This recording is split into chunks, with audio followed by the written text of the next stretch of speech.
Welcome to Geeks Corner. I'm Mr. Daps. I'm Katie. And we're so excited that you are here on the 699th episode of Geeks Corner. What? Which means next week we hit 700 consecutive weeks of Geeks Corner. And much like the Kansas City Chiefs, we will be throwing a parade. No. I mean, I guess we could make one. That could be kind of funny. Let us know in the comments what you think should be the way that we celebrate 700 episodes of Geeks Corner next week on Tuesday night. You won't want to miss it. We sure won't. We are wearing space shirts because space is awesome and it's the final frontier. We also like to know from you, what is your favorite space movie? So Katie, answer the question first. Your favorite movie in space or space?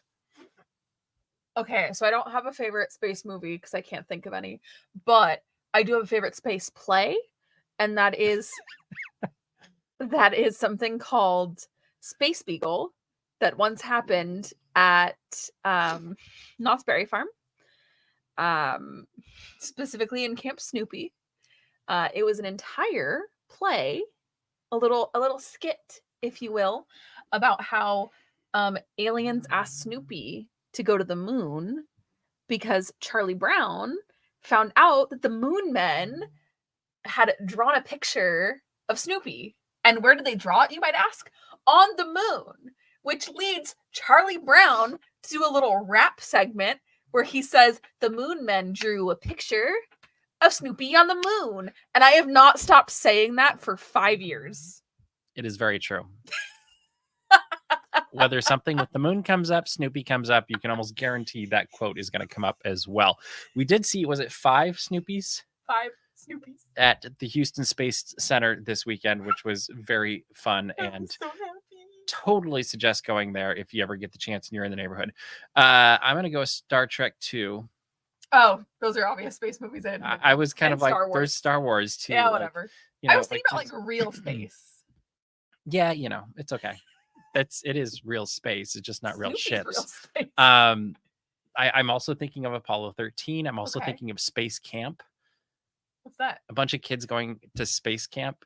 They do like a shuttle test, and it ends up having to launch these kids into space, and they have to like bring the space shuttle back to planet Earth. And as a space geek as a kid, that one was like, I want to go to space camp and get launched into space.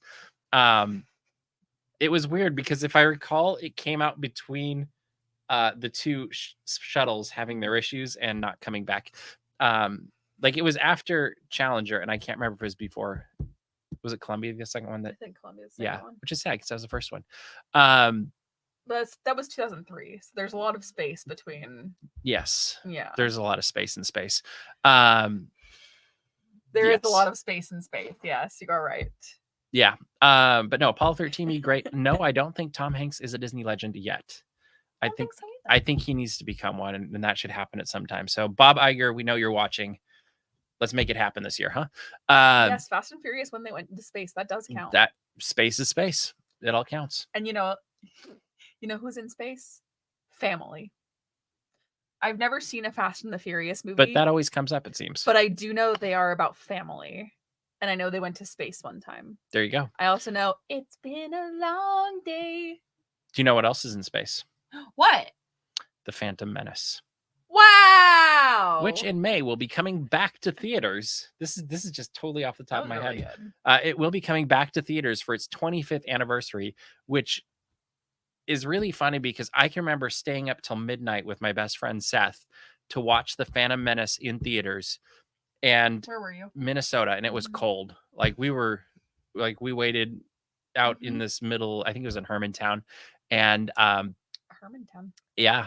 And I remember seeing that and walking out of it thinking, that was awesome. What did we just see? Because it was so like, I don't. And I think we saw it 2 or 3 more times in theaters, but that'd be a fun idea. Do a Daps watch.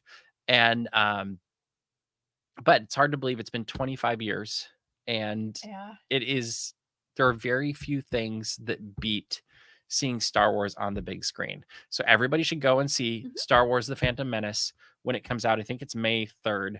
And the other reason to do this is so that they do the same thing for the other movies. Mhm. Because the more people go to these, the more they'll give us. It's been very exciting for me as a relatively new Star Wars fan.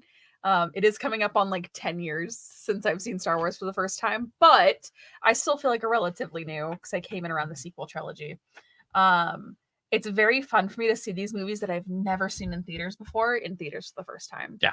So It's a very different but good experience. when I saw Return of the Jedi in theaters, I was like, this is incredible.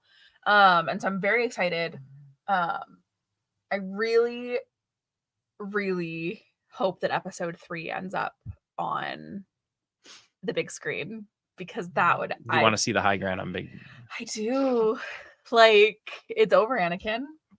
I have the high ground. That's exactly what it says too. But I So am let us very know in the excited. comments what one Star Wars movie would you like to see on the big screen? If you could only pick one.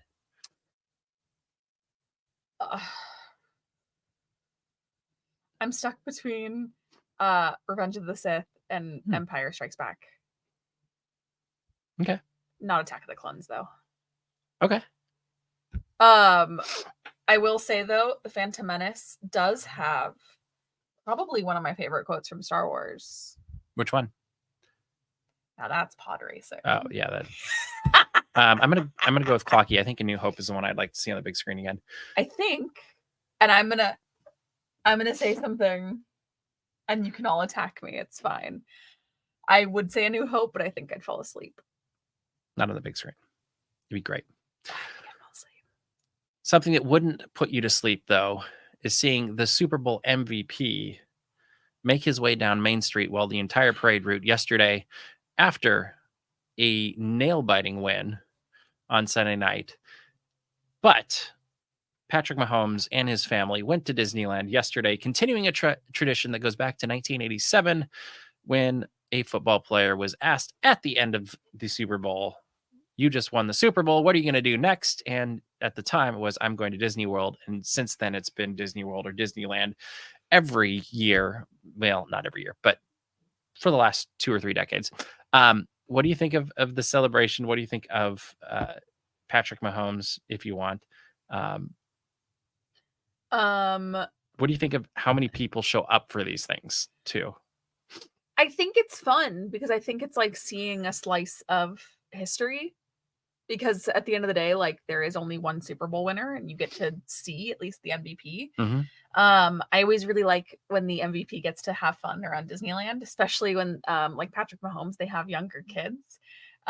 It gets really fun to just I would like them to have a good see time. A reel or a TikTok of them, like we saw of the Kelsey family a week or 2 ago. Yeah, for Pro Bowl at Walt Disney World. Because I actually, and I've been asked a few times in the last 24 hours, like, what do they really do when they're going there? I'm like, well, I know they do all the press stuff too, and they get to go on a couple of rides and whatever it is. And I'm like, I don't actually know. Like, I'm not stalking them, so I don't actually know what they do. But like, what's his favorite attraction? What are the kids like to do? Like, did they spend the whole day in Fantasyland, or did they go to Avengers Campus? Yeah, I want to know that stuff. Yeah, and that's what I find very fun.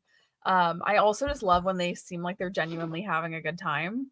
That really makes me happy. I also think that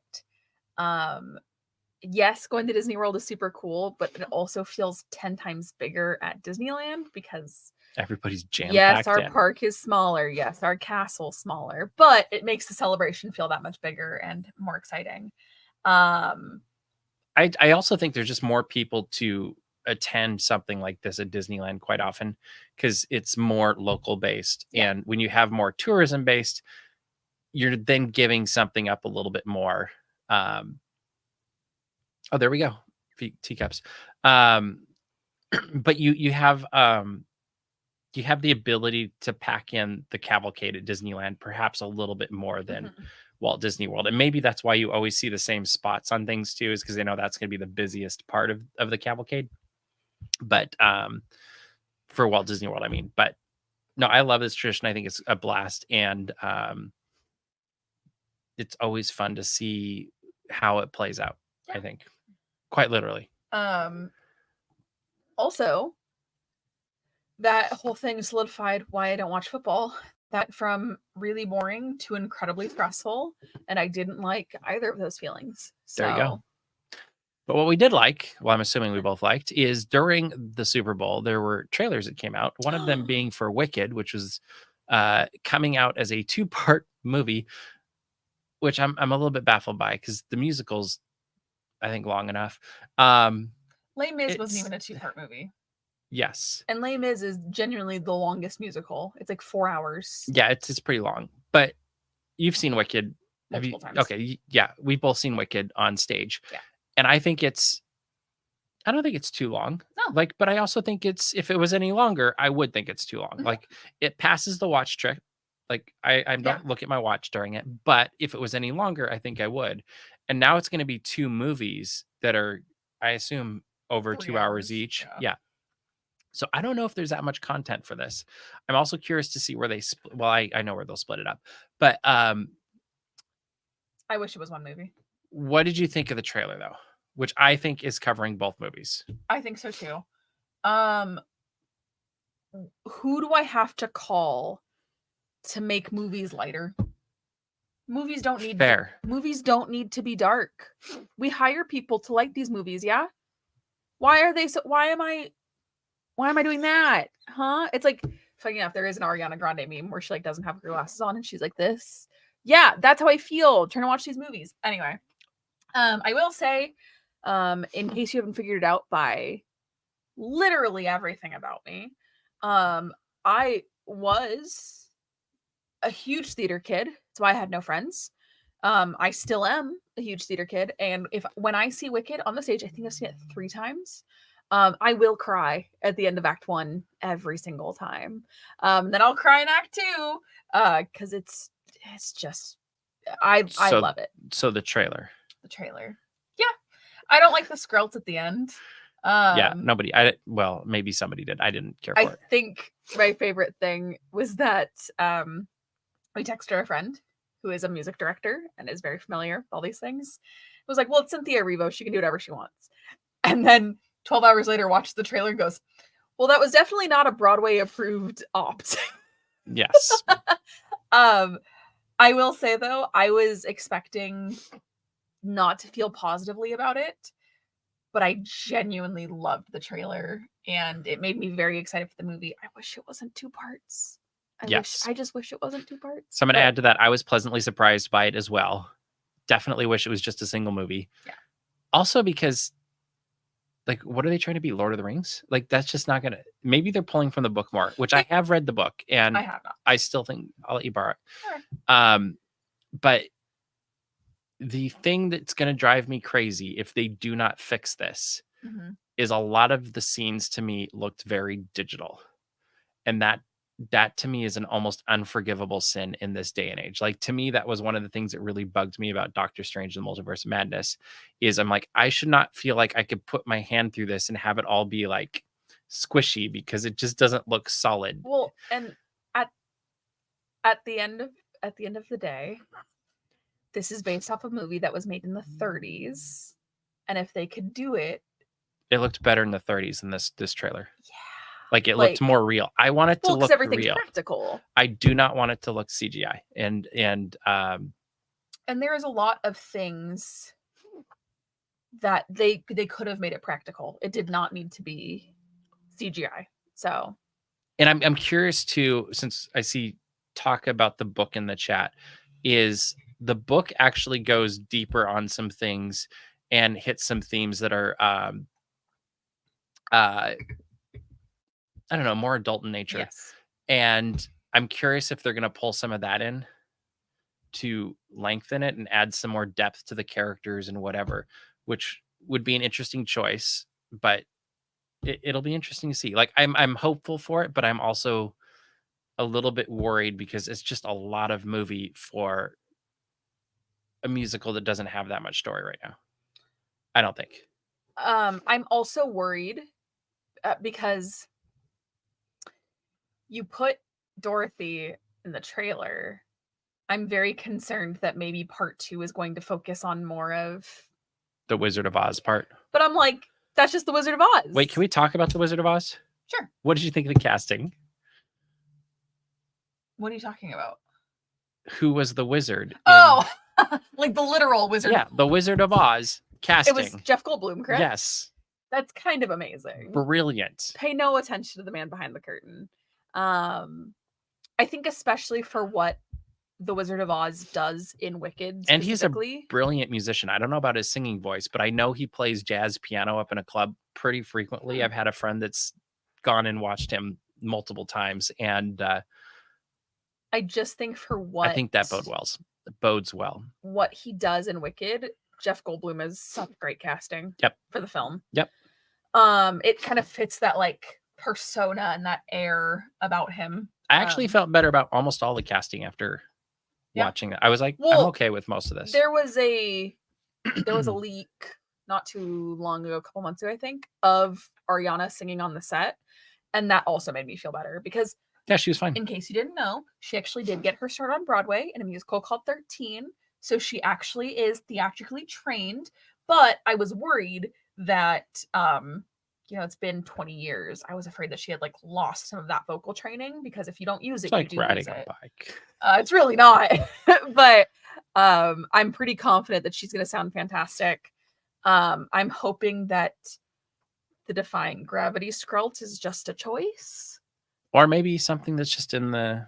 I mean, occasionally they do things for trailers that don't end up in movies. So maybe that'll happen too. Who knows? All right. So prediction. What do you think it's going to get when it comes out? 1 thumb up, 2 thumbs up. Thumb and a half. So this? Thumb and a half. Okay. I agree. All right. It is that time. We didn't have one last week, but we do this week. He's asleep right behind us. It's time for Indy Cam. This Indy Cam is just another day in the life of Indiana.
He's so handsome.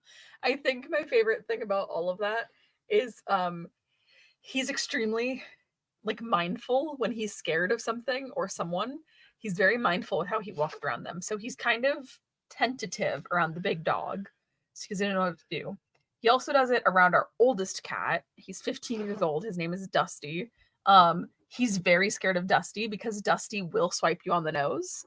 And so he will like ears flat and then just like walk around. He does the whole submissive thing. It's very cute. Yeah. So it was just very cute to see him do that. He's a baby. So that's just him. The funny thing is anytime I do pull out the camera, he realizes it and he's like, oh, I need to get closer. And I'm like, so you kind of saw that happen. But all right, moving on over to Tokyo Disneyland. They are closing Space Mountain and most of Tomorrowland to completely revamp it. It's going to look awesome.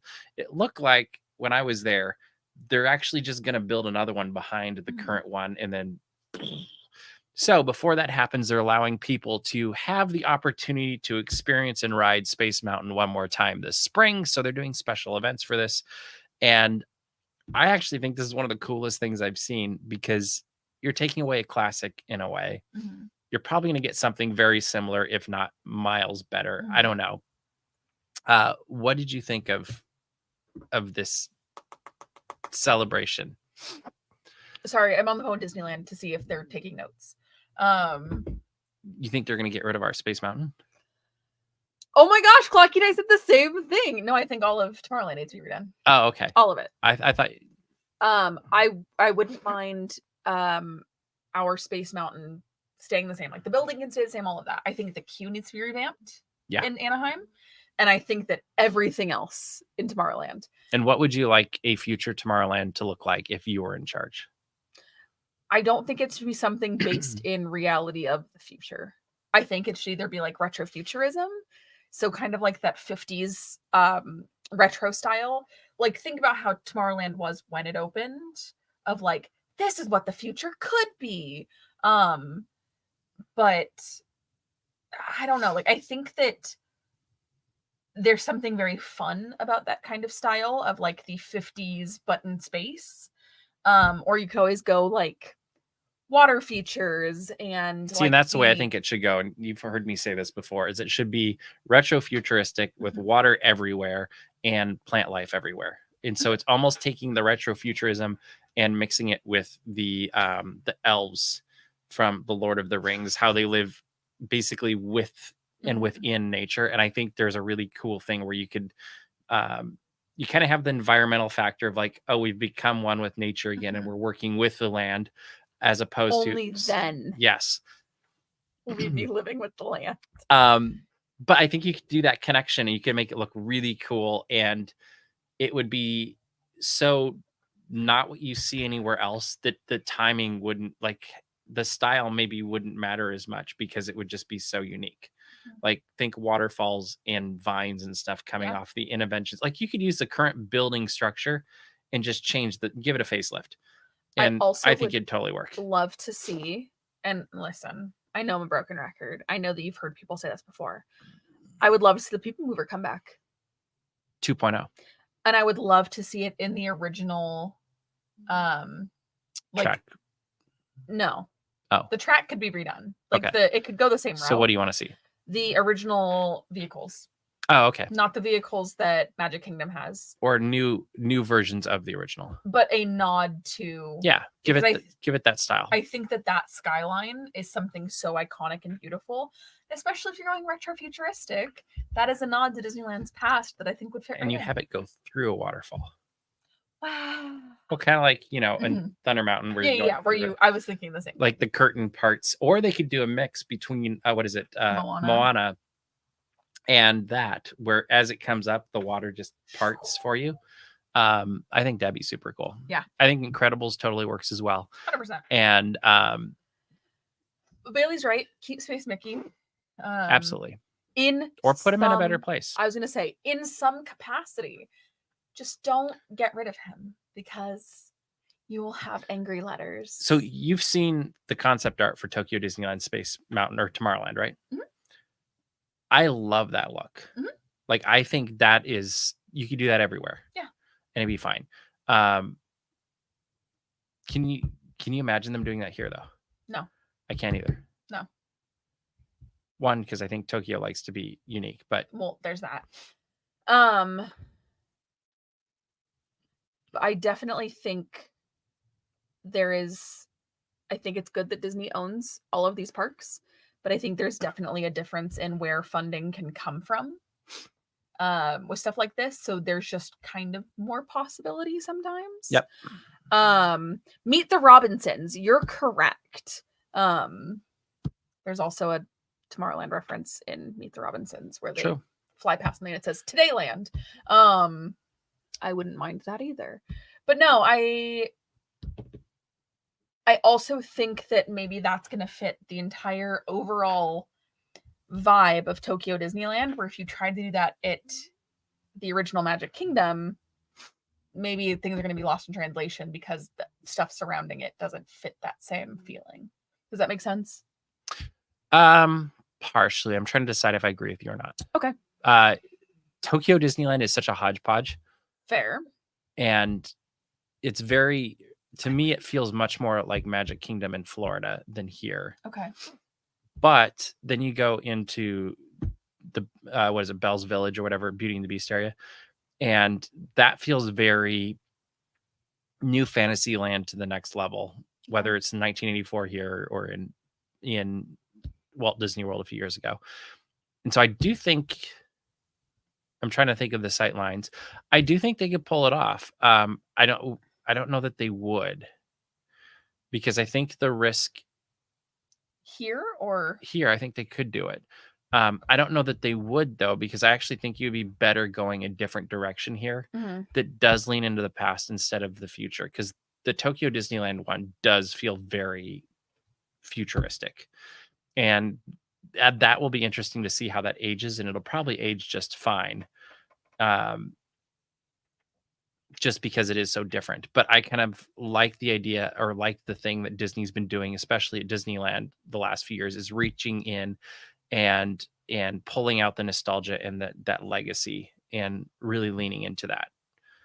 And I think you're right of going back to opening day or the first redo of Tomorrowland. well, I'm just thinking like Monsanto House of the Future. Obviously, probably not Monsanto anymore, but like that House of the Future look. You know where I would put that? Hmm. In Autopia. Yeah, You drive by it. Osimo's waving from the front door. and Bird. And Bird. Yeah. 67 Tomorrowland's probably the best choice. Like, why can't I think of the shrinking?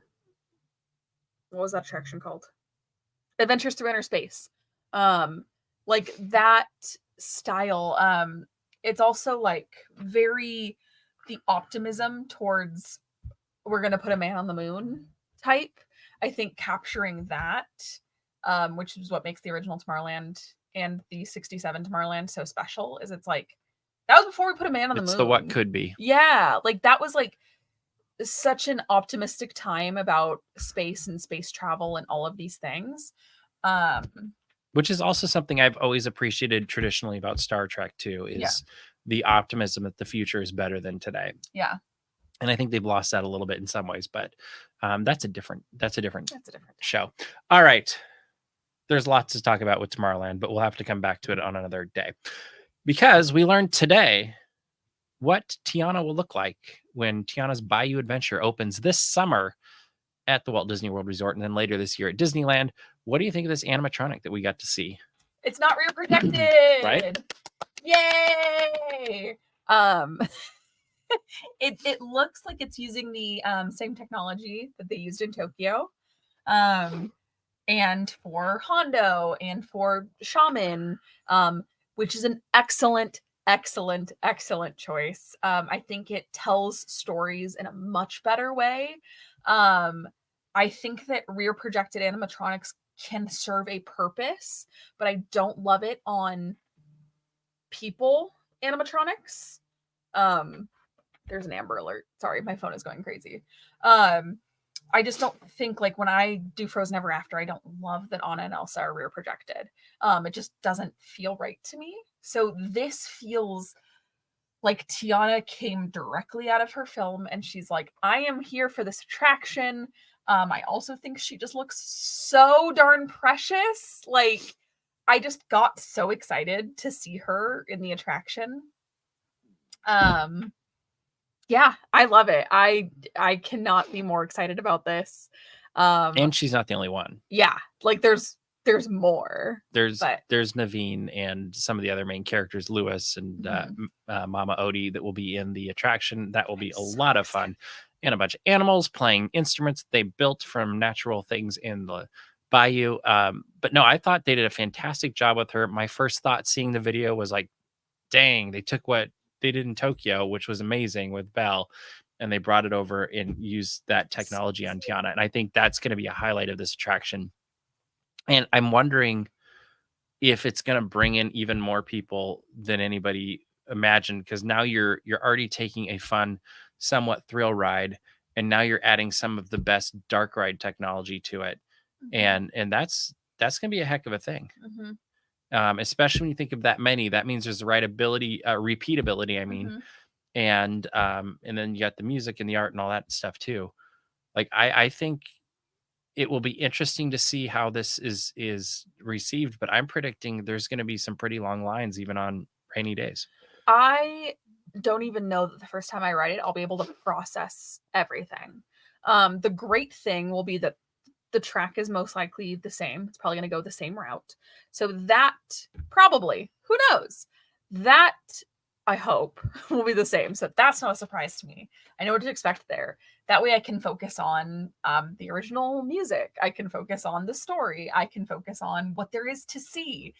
Because I can already tell you the first time I ride this attraction, I'm going to get off it and be like, I have no idea what just happened. Like in the best possible way. And that's what makes me really excited when Walt Disney Imagineering, even when they say this is what you're gonna do, I love when I get into something and I'm like, what is happening? Just because the story is told so well. When a story is told so well that you are fully immersed in it, you are never going to see everything. And that to me is when Imagineering is at its best. Yeah. And I think what's been fun about this project is we've gotten to see it from the very beginning, which doesn't happen on a lot of things. Like we kind of got that with Star Wars Galaxy's Edge and other ones, but this is much more focused on one specific attraction. And so it's been fun to watch the development of it and see the transformation of Splash Mountain into Tiana's Bayou Adventure and really see it come to life and really, I think perspectives on it have changed as well. We are on Geeks Corner Plus now, so if you've got any questions or comments that you'd like us to respond to, throw them in the chat as we continue to talk about Tiana's Bayou Adventure. It will be interesting too, just to see if the level of transformation in this attraction, if it takes you out of the, oh, this is where the whatever used to be. Like if it gets us to that point where you're not comparing it from A to B, like to me, that will be a huge win, especially like the finale scene. Like if it has you so caught up in the finale that you're not going, oh, this is where the riverboat used to be.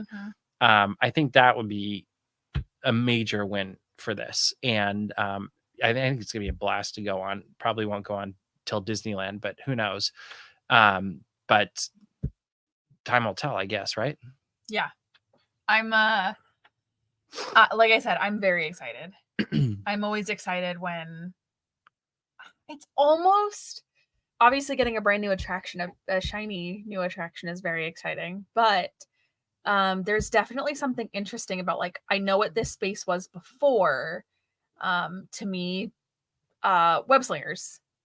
Yeah. You know what the space was before, but it's kind of like fascinating to see how they used old space to create something new. He's falling back asleep. But yeah, like web slingers, also Mission Breakout, utilizing space and turning it into something new while keeping what was there before, I think is very fascinating. Yeah, I do too. I see in the chat character cast members joining Actors Equity. Haven't a clue. Story on Dap's Magic. Yes. I think it's a developing story, so we'll have better answers once we know more, and we'll cover it as it goes. And as long as everybody's taken care of, I am happy whatever way that plays out. Safety is Yes. important. Well, safety and I think fairness too. I agree. So yeah, I'm very curious to see how that plays out, and it'll be an interesting story to see. I just don't know enough specifics on it yet to have an opinion. He's in that post-nap like daze with the glazed over eyes. Hi, honey bunny. Oh, he's so sleepy. Okay, back to bed. Good night. We're working on that, Lao Yonglin. Especially after last week. We're hoping to nail that down very soon. We're working on some other options for that as well to hopefully make that work quicker. So keep bugging us on Daps Cruise 2025, and hopefully we'll have something on that very soon. In fact, I'll send a couple texts out after the show tonight and see if we can nail something down. All right, Katie, I think we're running out of time. What should people do? You should go to dapsmagic.com, check out all the Disney and geek news as it happens, subscribe to our mailing list, and find our Patreon, where you can find lots of the little guy, but awake.